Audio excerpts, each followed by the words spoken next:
하나님 말씀 마가복음 1장입니다.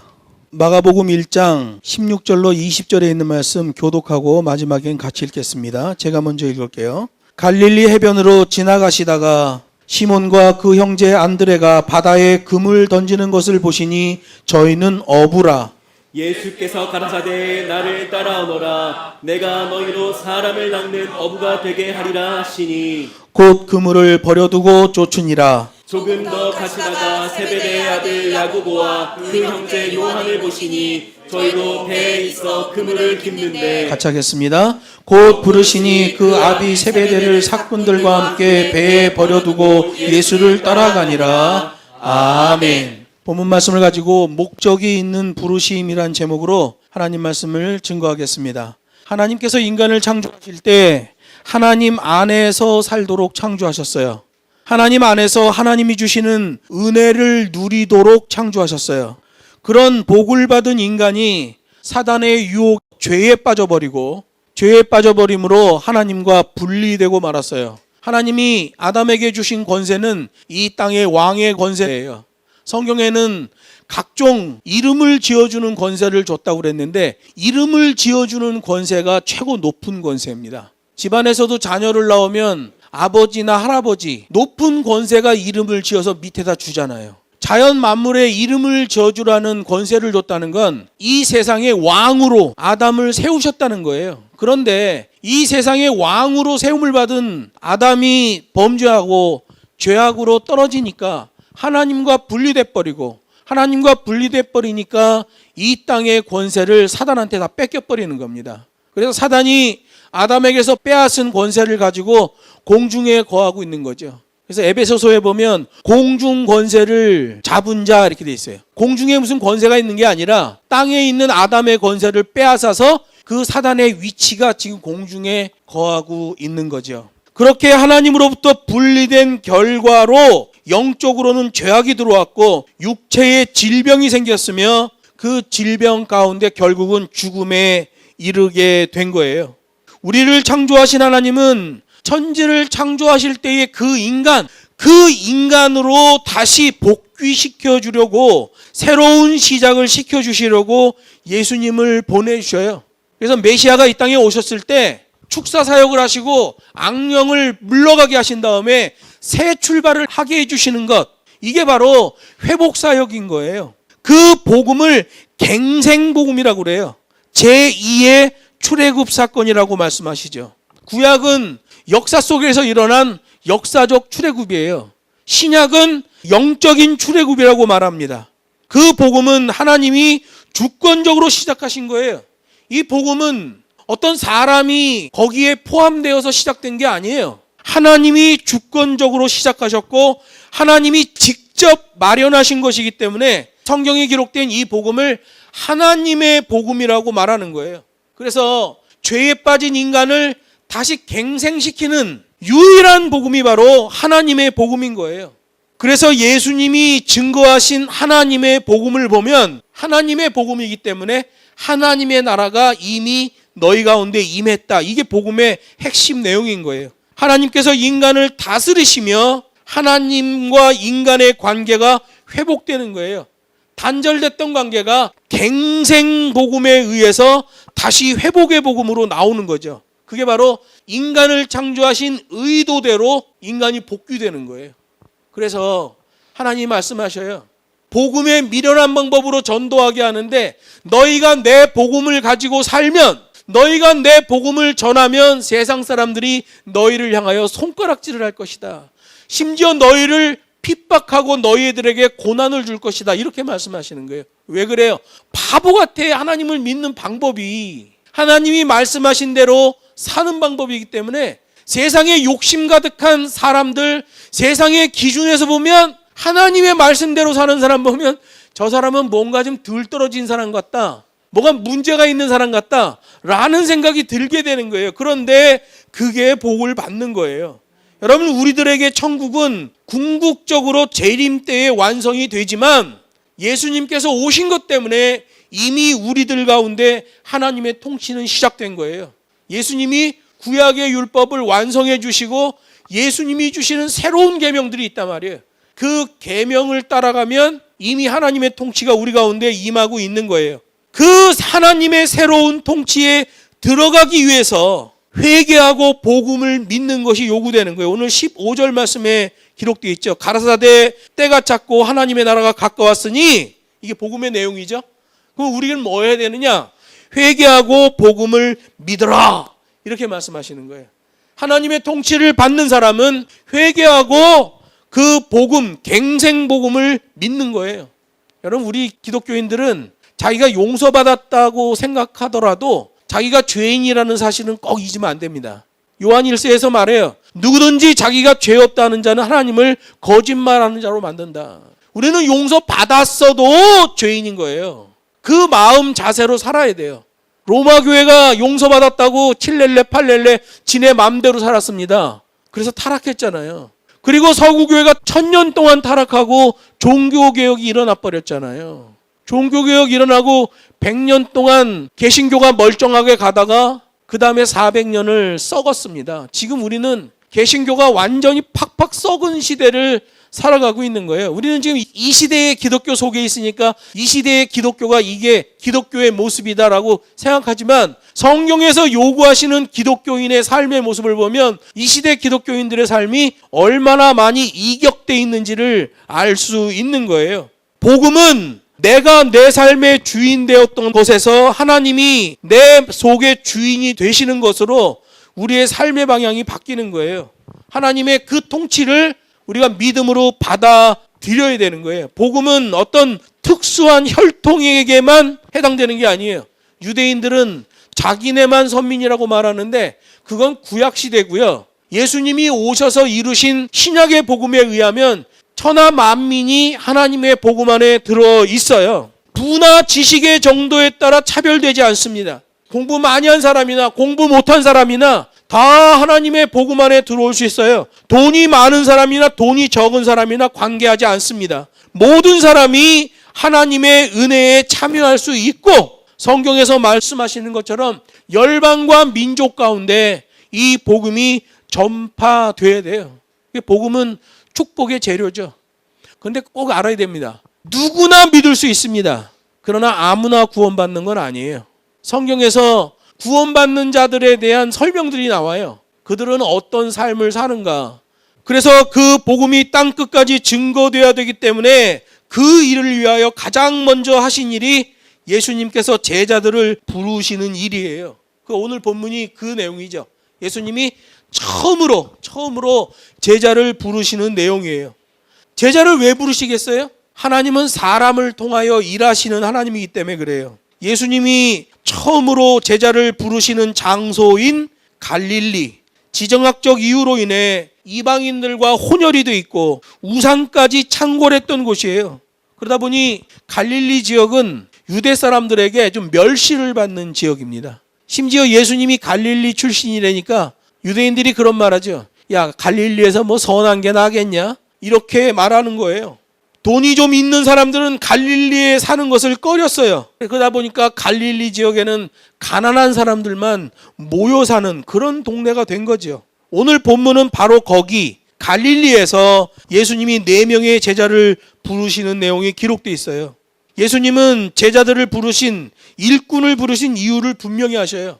하나님의 복음을 선포하고 하나님의 새로운 통치가 모든 사람에게 임하도록 하기 위해서 예수님께서 제자들을 부르시는 거예요.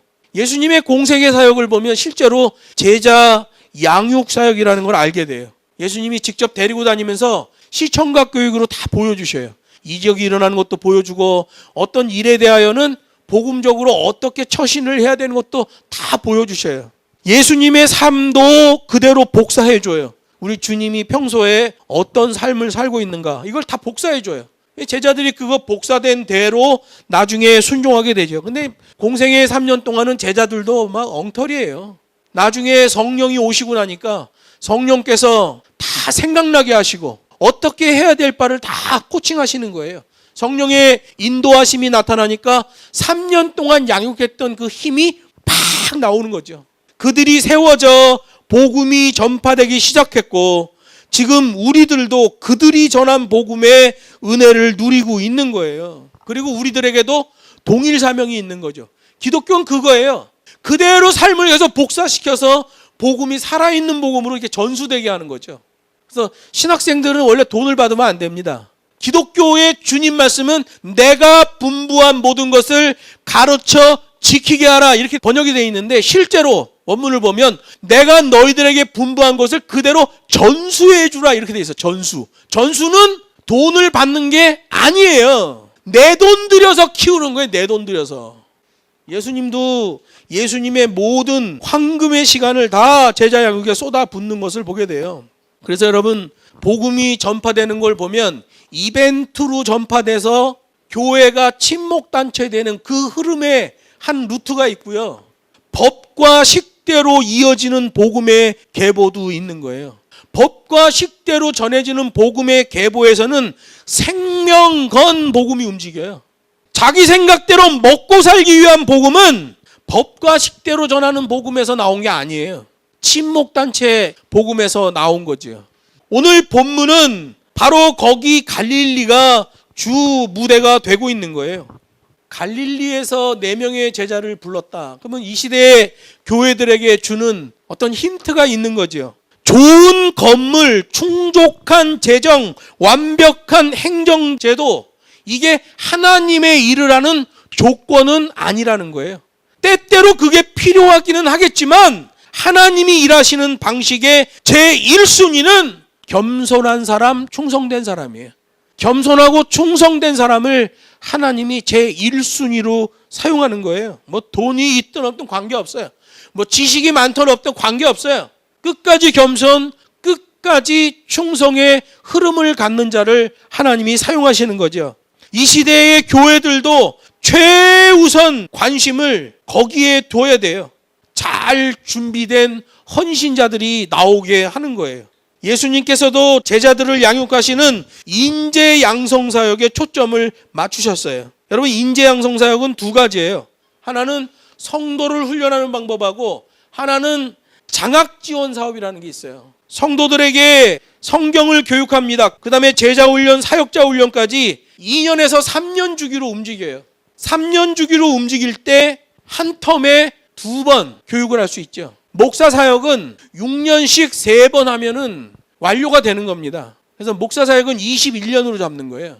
21년이 되면 목사는 자기가 원하면 공식적으로 은퇴할 수 있어요. 21년. 노예에서도 다 허락해줘요.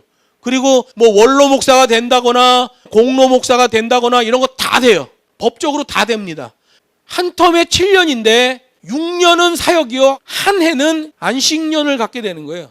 제자 양육하는 사역은 성도들을 양육하는 방법이 하나 있고요. 하나는 장학 지원이 있어요. 장래가 촉망되는 학생들을 달란트에 맞게 선발해서 집중적으로 지원하며 양성하는 거예요. 어른들이 존재하는 이유는 바로 그거죠. 어른들이 자기 기분 좋으려고 믿음 생활하는 게 아니에요. 어른들은 벌어서 남 주려고 하는 거예요.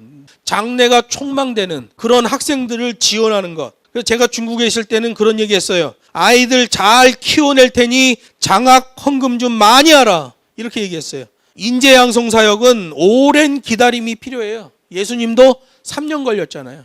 근데 3년 하고 나서 예수님 십자가에 못 박혔는데 쫙 도망가잖아요. 꼭 실패한 것 같았어요. 그런데 삶을 복사해 놓으면 그건 반드시 싹이 나고 열매를 맺게 돼 있습니다. 하나님의 법과 식대로 해야 돼요. 여러분, 예수님이 제자들을 부르는 거 보면 열심히 일하는 제자들을 부르잖아요. 예수님께서 이 4명의 제자를 부르실 때 그들이 무엇을 하고 있었는지를 오늘 본문이 기록하고 있어요. 시몬과 안드레는 바다에서 그물을 던지고 있을 때 부르셨어요. 막 고기를 잡고 있는 거예요. 야고보와 요한은 그물을 깁고 있을 때 부르셨어요. 고기잡이를 나가기 전에 그물을 깁고 있는 거예요. 고기를 잡으려고 준비를 하고 있을 때 부르셨어요. 할 일이 없어 놀거나 게으름 피우고 있는 자를 부른 게 아니에요. 자신의 삶 속에서, 자신이 처한 환경에서 최선을 다하며 일하는 사람들을 부르셨단 말이에요. 누가복음 5장에 보면 베드로와 안드레를 부르시는 장면이 하나 더 기록되어 있는데, 밤이 맞도록 수고했는데 고기를 못 잡아 허탕을 쳤어요. 너무 고달픈 거야. 요한네 집에서 배를 빌려가지고 고기를 잡는데, 배를 빌렸으니까 일종의 소장농이잖아요. 그러면 고기를 잡아야 배를 빌린 임대비도 내고 막 이럴 거 아니에요. 그런데 허탕을 쳐버린 거예요. 고달픈 삶의 현장에서 베드로와 안드레를 부르시죠. 중요한 건 뭐예요? 일터 현장에서 부르셨다는 거예요. 열심히 일하는 현장, 거기가 부르심의 장소라는 걸 성경이 얘기해 주고 있어요. 비록 부족할지라도 자기에게 맡겨진 일에 최선을 다하고 충성하는 자를 사용하시는 하나님이에요. 그래서 여러분 뭘 하든지 간에 비교급 없는 최대치예요. 비교급을 걸으면 안 돼. 하나님의 일을 할 때. 그래도 내가 쟤보다는 잘하죠. 내가 쟤보다는 열심히 하잖아요. 이러면 안 돼. 그러면 충성이 안 돼요. 충성은 명령권자가 시키는 대로 하는 거예요. 그리고 그만하라고 할 때까지 하는 거예요. 그러면 충성입니다. 내 생각에 이만하면 됐지. 다른 애들은 그만큼도 못하는데 나는 이만하면 됐지 뭐 라고 말하면 그 사람은 충성의 사람이 아닌 거예요. 충성은 명령권자가 그만하라고 할 때까지 하는 거고요. 내가 이만하면 됐지라는 판단을 하지 않습니다. 그만하라고 할 때까지 하는 거예요. 그런 사람을 사용하는 거예요. 직장에서도 가정에서도 자기의 일에 충성하고 교회에서도 열심히 봉사하는 자, 하나님이 기뻐하는 거죠. 그래서 저는 예전부터 교회 다니면서 교회에서 나만 할 수 있는 고정적인 일을 만들었어요. 누가 시키지 않아도 내가 하는 일을 만들었어요. 회사에서도 마찬가지예요. 내가 하는 일들을 만들었어요. 회사 다닐 때는 우리 부서 사람들이, 이 직장 다니는 사람들이 술 많이 마시잖아요. 그러면 아침에 막 속쓰려가지고 막 이래. 그러면 내가 우루사하고 바카스하고 그 다음에 새우탕면, 그때 당시 새우탕면이 있었어요. 컵라면으로 돼 있는 거. 아침에 사무실에 딱 보면 우리 사무실에 한 20, 30명 앉아 있는데 쫙 보면 술 먹은 사람 얼굴이 보여. 같이 있다 보니까 누구 술 먹었구나. 오케이. 오늘 5명. 오케이. 새우탕면 3개. 한 사람이 반만 먹어야 돼. 속쓰린데 새우탕면을 다 먹어버리면 더 속쓰려요. 그래서 살짝 속을 달래줘야 돼. 따뜻한 새우탕면으로. 새우탕면이요, 속쓰린 데는 최고입니다. 내가 육개장도 해줘보고 저것도 해줘보고 막 이랬는데 그 술꾼들이 그러더라고. 새우탕면 먹었을 때가 제일 속이 편하대. 그래서 내가 새우탕면을 이렇게 박스로 사나. 우리 회사 내 사물함에 이렇게 들어가 있어. 바카스, 우루사. 내가 하나씩 이렇게 주죠. 우루사는 이제 아무나 주지 않고 내 위에 있는 사람이 이러고 있을 때, 그때 나는 기독교인으로서 순수하게 하는 거야. 순수하게. 그게 내가 하는 고정적인 일이었어요. 여러분 어디 가든지 다른 사람에게 유익을 끼치는 자기에게 고정된 일을 하나 만들어 보세요. 그거 아주 좋습니다. 정말 좋아요. 오늘 본문 17절을 보면 하나님이 분명한 목적을 가지고 일꾼을 부르신다는 걸 보게 돼요. 사람을 낚는 어부가 되게 하겠다라고 말씀하시죠. 예수님이 센스가 있는 분이에요. 이 바닷가잖아요. 갈릴리 바다. 고기 잡는 사람들이잖아요. 그러니까 그들에게 얘기하는 거예요. 내가 너로 이제부터 사람을 낚는 어부가 되게 하겠다. 이렇게 말하는 거예요. 우물가 여인한테 가서 뭐라고 말해요? 내가 너에게 이제 영원히 목마르지 않는 물을 주겠다. 그랬더니 그 여인이 그 물을 어서 주시옵소서 막 이러잖아요. 우물가에 가서 이제 사람 낚는 어부가 되게 하겠다 그러면 뭔 소리여? 이럴 거예요. 안 맞아. 이게 안 맞아. 대칭이 안 돼. 바닷가 고기 잡는 현장에서는 사람 낚는 어부가 되게 하겠다. 사마리아 우물가에서는 영원히 목마르지 않는 물을 주겠다. 이렇게 말했어요. 만약에 어떤 의사 앞에 가서 제자로 부를 때 뭐라고 그러겠어요? 내가 영혼을 치유하는 의사로 너를 삼겠다. 이렇게 말하겠죠. 만약에 동물원에 가서 동물 조련사를 예수의 제자로 부른다면 뭐라고 말씀하시겠어요? 이제 내가 너를 영혼의 조련사로 삼겠다. 이렇게 말씀하셨겠죠. 이 예수님의 센스예요. 그냥 사람 낚는 어부 그랬다고 아무 데 가서나 이제 사람 낚는 어부 막 이러면 안 돼. 이건 갈릴리 바다 거기서 해당하는 예수님의 센스 언어예요. 예수님이 환락가에 가서 제자를 삼을 때는 뭐라고 말씀하시겠어요? 예수님의 센스 언어. 지옥문 앞에서 생수장사를 하게 해주겠다 이러겠죠. 저희가 북경에 있을 때 중요 호텔에 교회를 얻었어요. 2층인데 예배당 들어가는 입구 굉장히 예배당이 좋았어요. 중요 호텔 들어가는데 어느 날 우리는 예배팀이니까 제일 먼저 간단 말이에요. 들어갔는데 키가 이만한 여자애들이 치마를 입었는데 여기까지 푹 찢어졌어. 막 허연 허벅지가 다 보이는 거야. 그래서 내가 기도하고 나와갖고 물어봤어. 여기 뭐냐 그랬더니 술집이 생겼대. 술집이. 지금 교회에 들어가니 여기 술집인 거야. 술 손님 맞으려고 옷 찢어진 애들이 여자애들이 막 쭉 서 있는 거야. 그래갖고 난 들어가도 막 기도하는 거야. 하나님이 교회 문 앞에 이게 뭡니까 이게. 그랬더니 우리 한국 애들 유학생 남자애들이 나한테 와가지고 부장님 이게 뭡니까? 그래. 야, 술집이 생겼댄다. 우리 기도해야 된다. 그랬더니 그놈들이 나한테 부장님 너무 좋아요. 옷도 엄청 야시시하게 입고 막 술집 애들이 서 있으니까 남자애들은 너무 좋다는 거야. 그때 내가 막 외쳤어. 우리는 지옥문 앞에서 생수 장사하는 거다. 막 이래. 그래가지고 막 맨날 기도하는 거. 하나님 저 술집을 물러가게 하여 주시옵소서. 막. 그랬더니 술집이 정말 얼마 안 돼서 문 닫았어. 물어보니까 장사가 너무 안 된대. 안 될 수밖에 우리가 안에서 막 통성을 기도하냐. 막. 그냥 기도하는 게 아니야. 막 어퍼컷 날리면서 기도하는 거. 주님 꼭 이뤄달라고. 그랬더니 술집이 망해갖고 나갔어. 거기가 4.5성급이에요. 중요 호텔은 공항고속도로 공항에서 출발해서 시내 중심에 딱 들어온 종점에 있는 호텔이에요. 엄청 좋은 호텔이에요. 거기에 있는 술집이 왜 망하겠어요? 잘 되면 잘 됐지. 그런데 망했어. 하여간 예수님은 현장에서 그렇게 센스 단어를 사용하시더라고요. 제자들을 부르실 때 익숙한 용어를 사용해 삶의 목적을 제시하셨고 미래의 뚜렷한 목적을 가지고 부르셔요. 이게 하나님이 일하시는 방식이죠. 그래서 하나님이 부르신 진짜 일꾼들을 보면 그 플랜이 쫙 나와 있는 걸 보게 돼요. 저는 6년짜리 플랜을 갖고 사역을 합니다. 우리 가운데 목적이 없는 인생이 없어요. 직장, 교회, 가정, 이 사회에서 우리를 통해서 이루고자 원하시는 하나님의 분명한 목적이 있어요. 예수님이 사역하는 거 보세요. 제자들을 부르실 때 꼭 밤에 기도하셔요. 기도하신 다음에 그 다음에 가서 그 제자를 채용을 하는 거예요. 예수님이 갈릴리 바다에 나타나실 때 미리 제자들을 다 보셔요. 미리 봐둬. 리서칭을 해. 그 다음에 리크루팅, 채용을 하는 거예요. 리서칭과 리크루팅이 대칭이 되는 걸 보게 돼요. 리서칭이 되려면 돌아다녀야 돼요. 예수님이 얼마나 많이 돌아다니셔요. 저도 열심히 돌아다니는 거예요. 리서칭이 안 되고 리크루팅이 안 되면 그거는 사역이 아니에요. 예수님의 사역을 보면 무조건 리서칭, 그 다음에 리크루팅. 조사하고 채용하는 거예요. 그게 하나님의 사역이에요. 저도 그걸 해보니까 괜찮아요. 여러분, 뭔가 다른 사람을 위해서 유익이 될 수 있는 고정된 나의 일을 만드는 것 아주 중요한 거예요. 예수님도 실제로 공생의 사역을 보면 그 사역을 하시는 거예요. 남을 위하여 고정된 나의 일을 만드셨는데 그게 공생의 사역이고 그게 다른 사람, 제자들을 키워내는 사역이고 하나님의 복음 천국을 설명하는 사역이었다는 거죠. 리크루팅이 있기 전에는 반드시 먼저 리서칭이 돼야 돼요. 그래서 교회 사역자들은 아주 넓은 식견을 가져야 됩니다. 그리고 많이 돌아다녀야 돼. 지구상의 역사에서 위대한 사람들은 돌아다니지 않은 사람들이 없어요. 석가 보세요. 석가. 얼마나 많이 돌아다닙니까? 공자 얼마나 많이 돌아다녀요. 기독교에 사역했던 엄청난 사람들도 다 돌아다니는 사람들이에요. 많은 지역을 다니면서 많은 견문을 본 사람들이 상당한 위치에 올라가는 걸 보게 돼요. 예수님의 제자들은 예수님의 부르심에 즉각적인 응답을 했다고 18절에 기록되고 있어요. 지체 없이 즉각적으로 부르심에 응답을 했다.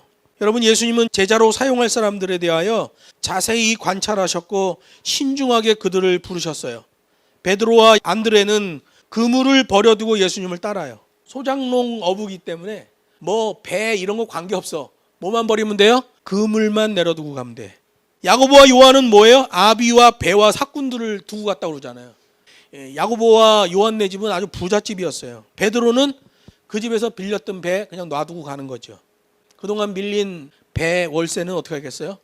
그 집 아들들하고 같이 제자가 되는데 어떻게 하겠어요? 야, 그동안 밀린 거는 없었던 걸로 하자 이러겠죠. 만약에 그거 달라고 그랬으면 베드로가 출발할 수 있겠어요? 못 출발하죠. 주님, 2달만 더 시간을 주십시오. 고기 한번 바짝 잡아서 밀린 배 할부금 갚고 가겠습니다. 이러겠죠. 근데 그 해결되니까 바로 쫓아가는 거죠. 이걸 한마디로 하면 지금까지의 삶의 방식으로부터 극적인 전환이 일어나는 거예요. 자기 자신의 주인됨을 내려놓는 것과 똑같은 거죠. 예수께서 주신 사명을 따라가기 위해서는 지금까지의 생업을 내려놓는 그런 엄청난 결단도 있다는 거예요. 사랑하는 것도 내려놓고 땅의 안전도 내려놓고 불확실한 미래에 대한 사명을 담아내야 되는 거예요. 하나님은 그런 사람들을 주의 일로 쓰는 거예요. 실제로 마태복음 19장에 나오는 부자 청년을 보면 내려놓지 못해요. 물질, 창조주의 축복 앞에서 영적인 눈이 열리지 못해 그것으로 끝나버려요. 요즘 말로 하면 삼류 인생이 돼버리는 거죠. 여러분, 우리도 그래요. 절대로 놓아지지 않는 것이 있을 수 있죠. 모든 믿음의 선진들도 그랬어요. 아브라함 보세요. 본토 친척 아비집을 떠나라고 그러잖아요. 그때는 그렇게 떠나면 죽는 거예요. 근데 결단하잖아요. 모세 보세요. 자신 안에 있는 분노를 내려놓지 못해요. 호렙산 떨기나무 앞에서 안 된다는 거예요. 분노 때문에. 내려놔야 돼요. 요나 보세요. 잘못된 선민의식 못 내려놓잖아요.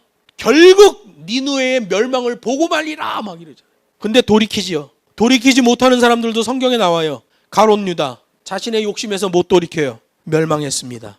헤롯 왕 욕정을 버리지 못합니다. 끝났지요. 십자가상에서의 한 강도 예수님을 불신합니다. 그는 십자가상에서 끝났죠. 십자가상의 한 강도는 구원받았지만 한 강도는 그냥 끝나버려요. 여러분, 하늘 이진법이라고 그랬죠. 하나님과 세상을 겸하여 섬길 수 없다. 두 주인을 섬길 수 없다. 이것 아니면 저거다. 물고기를 낚는 어부인데 나를 따르라 그러면 금을 던져놓고 가야 돼. 이진법이라 그래요. 세상의 방법이면 금을 지고 가서 틈틈이 금을 던지고 알바해서 고기 잡아서 뭐 하겠지만 하늘 방법은 이진법이란 말이에요. 나를 따르라 그러면 금을 집어 던져야 돼요. 나를 따르라 그러면 생업을 집어 던져야 돼요. 하나님이 우리 가정에 중국 선교하라라는 기도응답이 딱 떨어졌을 때 다 내던지고 가버렸어요. 하늘은 이진법으로 돼 있어요. 하나님보다 더 관심 가는 일이 있다면 그건 내려놔야 주의 일을 할 수 있습니다. 즉시 이루어져야 돼요. 말씀을 맺습니다. 예수님이 제자들을 부르시는 매뉴얼을 보면 하나님의 일꾼을 들어쓰시는 방식이 보여요. 최선을 다해 일하는 사람을 부르셔요. 그 사람을 교육 훈련하셔요. 그리고 그 사람을 통해 일하셔요. 시간이 많이 걸리죠. 그런데 그렇게 해야 열매가 나와지는 거예요. 세상의 기준에서는 사과나무의 열매는 사과인데 기독교는 사과나무의 열매는 또 다른 사과나무예요. 하나님이 사람을 부르실 때는 분명한 목적을 가지고 부르셔요. 그 목적을 이루기 위해서는 철저한 방향 전환과 하나님이 자기의 주인 되심을 고백해야 돼요. 그러면 하나님의 일꾼이 되어지는 거예요. 믿음장이라고 불리는 히브리서 11장 6절은 이렇게 말해요. 믿음이 없이는 기쁘시게 못하나니 하나님께 나아가는 자는 반드시 그가 계신 것과 또한 그가 자기를 사랑하는 자들에게 상 주시는 이심을 믿어야 할지니라 이렇게 말씀하고 있어요. 그것이 성경 말씀을 통해서 일관되게 보여지는, 기독교 역사를 통해서도 일관되게 보여지는 하나님이 일꾼을 들어 사용하시는 방식이에요. 복음의 축복을 누리는 천국 백성의 매뉴얼이에요. 그 백성들이야말로 진짜 기독교인이죠. 사단이 그런 기독교인은 침노할 수가 없습니다. 송사할 법이 없고 대적할 법이 없는 하나님의 법을 가졌기 때문에 그래요. 날마다 자신의 방향 전환을 확인하고 분초마다 주께서 자신에게 주시는 은혜를 점검하는 우리 모두가 되기를 주 예수의 이름으로 축복합니다.